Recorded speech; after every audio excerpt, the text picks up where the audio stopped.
I would like to imagine that that's my name instead of Anne Shirley. Okay, fine. Yes. It was lovely meeting you, and I hope you have a wonderful rest of your day. Welcome to Green Gables, Prince Edward Island National Park. Well, this is Green Gables. This is where I live with Matthew and Marilla Cuthbert.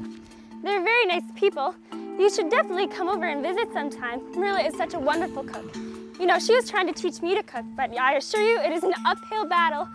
Oh well, what else is in the village? Well, there's a lot of things actually. You know, there's a general store and it's run by Miss Lawson and Miss Harris, and it has the most beautiful things in there. Well, speaking of the general store, and Miss Harris lives there. Well, she doesn't live there, she works there, I suppose. But Matthew, he, I believe, fancies her.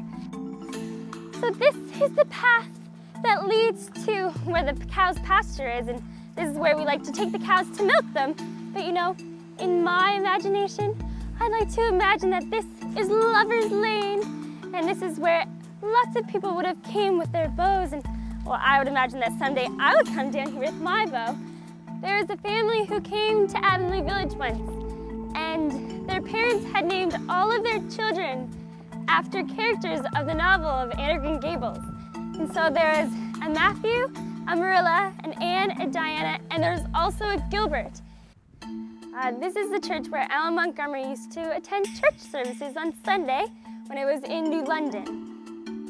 Now here is currently the home of the Montgomery Theatre, where in the evenings and afternoons in the summer you can come and watch some of the lovely plays that go on here. But you actually get to participate in a whole bunch of activities such as the county fair, where I have my first taste of ice cream, and we have potato sack races and egg and spoon and manure toss and just lots of fun games.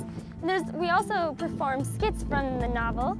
So we do reenactments of some of the scenes, such as when I first arrive in Avonlea Village and have a terrible tea with Diana and accidentally get her drunk. My first day of school, where I shatter a slate over Gilbert's head, and there's the final school concerts. And we also have music shows throughout the day. There's also a gospel show, and we have oyster shucking, and you can try oysters, and we have square dancing.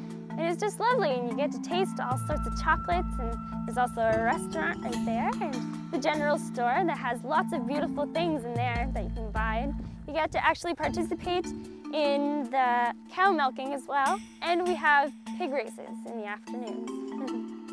No, I love it when people come to visit Avonlea. It's so much nicer to have somebody else to talk to instead of the same old people every day, I suppose. And they bring so much more news from all around the world. I've met people from all the way from New Zealand. It was terribly exciting because, I mean, it's on the opposite side of the world completely, I would imagine.